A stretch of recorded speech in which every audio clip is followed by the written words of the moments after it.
এই ধরনের কথা বলছে কি বলে নাই, চলেন ভিডিওটি আমরা দেখে আসি। লরেন বুথ, এটা টনি বেলাওয়ারের শালিকা, ছোট শালিকা।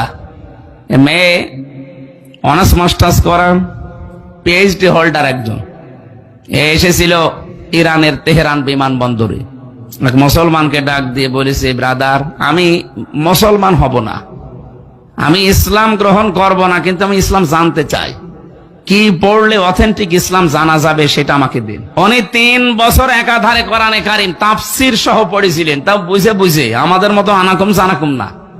এক একটা শব্দের 8টা 10টা অর্থ বের করে করে শেষে 53 জায়গায় লাল দাগ দিয়েছে। সাংবাদিকরা জিজ্ঞাসা করছে, আপনি একজন খ্রিস্টান, আপনি মুসলমান হয়ে যাচ্ছেন কোন কারণে?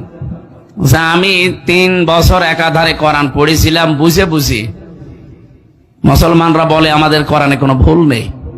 53 জায়গায় আমি ভুল ধরেছিলাম আমার মন মতো, কিন্তু আল্লাহর ইশারা যেখানে ভুল ধরি দেখি তার পরের আয়াতে ওর জবাব আল্লাহ 1500 বছর আগেই দিয়ে দিয়েছে। আমি শেষে আর নিজেকে কন্ট্রোল করতে পারলাম না। আমার নিজের বাপ দাদার ধর্ম ত্যাগ করে এই পৃথিবীর সর্বশ্রেষ্ঠ ধর্ম ইসলাম আমি গ্রহণ করলাম। প্রিয় দর্শক, এখানে ফুল ভিডিওটি আপনারা শুনলেন। মূলত আমির হামজা অন্য একজন ব্যক্তির উদাহরণ দিয়েছিলেন, যে ছিল খ্রিস্টান। তিনি বলেছিলেন যে আমি 3 বছর গবেষণা করেছি, 53টা ভুল পেয়েছি, পরবর্তীকালে আমি এইগুলোর উত্তরও পেয়ে গিয়েছি। এর জন্য পরবর্তীকালে তিনি মুসলমান হয়েছেন।